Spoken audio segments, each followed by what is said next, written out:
Another 4 ingredients recipe na naman ang gagawin natin.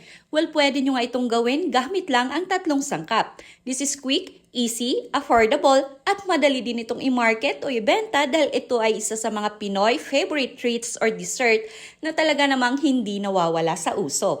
Good day mga moms! This is Mommy Irene again, ang inyong kusinera, and yes, for today's video ay isang Pinoy classic treats or dessert ang ele-level up natin. Gagawa tayo ng Mango Graham Pastillas. So tara, let's get started! The usual pastillas talaga ay hindi na kailangan yan lutuin.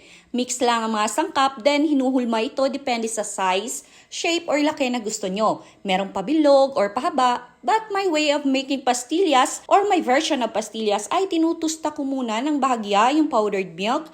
Ito ay 3 cups. Ginagawa ko ito, first ay mabilis kasi sumama ang tiyan ko pag kumakain ako ng hilaw na powdered milk or hindi tinitimpla sa mainit na tubig. Second is to prolong the shelf life of our pastillas. Mas matagal itong masira. Few minutes ko lang ito tinusta over medium heat, then set aside muna and let it cool down. Syempre, hindi mawawala ang condensed milk sa pastillas. But since mango flavored pastillas ang gagawin natin, gumamit ako ng mango flavored na condensed milk. Kung wala kayong mahanap na mango condensed milk, pwedeng mag-add lang kayo ng mango food flavor sa plain or unflavored na condensed milk. And same ng ginawa ko sa powdered milk, ay sinalang ko muna ito saglit sa ating pan at niluto ng bahagya over medium heat lamang. Set aside and let it cool down muna. Now for our Graham balls naman na magsisilbing palaman or filling ng ating pastillas, ay meron tayo ditong isang pack ng crushed Graham. Then gradually add mango flavored condensed milk. Wala tayong exact measurement ng ating condensed milk, mga moms. Ang gawin nyo lang ay unti-unti lang ang paglagay ng condensed milk. Huwag isang buhos hanggang sa makakreate na tayo ng parang wet sand. And before we proceed, mega love shoutout muna at congrats na din sa ating first 2 commenter ng ating previous video na Suma na Saba. To ayan sa Doroy Ruben ng Bohol and to Nen Vlisel Dilema Era ng Negros Occidental. Dahil kayo po ang first 2 na nag-comment sa ating Suma na Saba, meron po kayong 28 cm na steamer from Mommy Irene. Abang-abang mga moms sa ating mga future uploads dahil malay nyo air fryer naman ang matsyempohan nyo. Now using our hand, dapat naka-gloves tayo sa part na ito to avoid cross-contamination dahil ang pastillas pag hindi malinis ang pagkakagawa ay mabilis itong masira or magka-molds. Gather our crushed Graham until parang ganito na siya para na itong clay. Dapat hindi ito dry masyado dahil magka-crack yung ating balls at hindi din dapat ito masyadong basa dahil magde-deform naman ito. Dapat sakto lang. Gamit ang measuring teaspoon ay nag-scoop lang tayo ng ating Graham dough.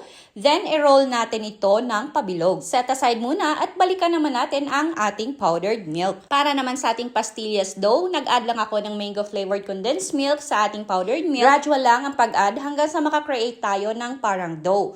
Now kung wala kayong ref, plan mo inegosyo ito at store mo lang sa room temperature, I suggest na dapat ay medyo dry ng onte ang inyong pastillas dough para kahit nasa room temp lang ay firm pa rin ito at hindi basta-basta magde-deform, especially pag mainit ang panahon. Now same lang sa ginawa natin sa ating Graham balls, gumamit lang ako ng measuring teaspoon at nag-scoop lang tayo ng 1 teaspoon ng ating palitaw dough at niroll ito ng pabilog. Now flatten our pastillas dough, then place natin yung ating Graham balls sa middle.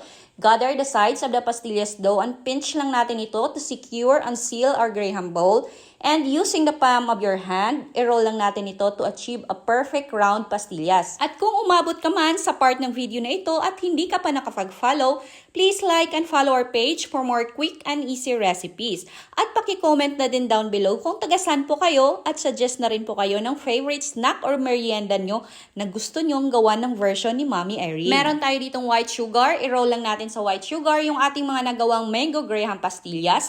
Remember, sinabi ko kanina sa ating intro na kaya nyong gawin ang recipe na ito in 3 ingredients only. Kasi itong sugar, ito yung pang 4th ingredients natin and this is optional. Dahil pwedeng ipang-coat nyo lang din ay powdered milk. So for this recipe, nakagawa tayo ng 28 pieces na mango Graham pastillas. Sa mga magtatanong naman kung magkano ito pwedeng ibenta, mga moms, ugaliin po natin na pag tayo ay magbebenta, ay gumawa po tayo ng sarili nating costing para iwas lugi dahil iba-iba po ang presyo ng mga sangkap bawat lugar. Depende din sa brand ng gatas na gagamitin nyo and syempre magdedepende din yan sa target market nyo at packaging na gagamitin nyo. Ito ay idea lamang pero sana ay nagustuhan nyo ang video na to at nabigyan ko rin kayo ng idea paano gumawa ng masarap na treats or dessert or snack na pwede niyong pangbenta sa abot kayang halaga. This is Mommy Irene again, ang inyong kusinera. Thank you for watching. See you in my next video. Bye-bye!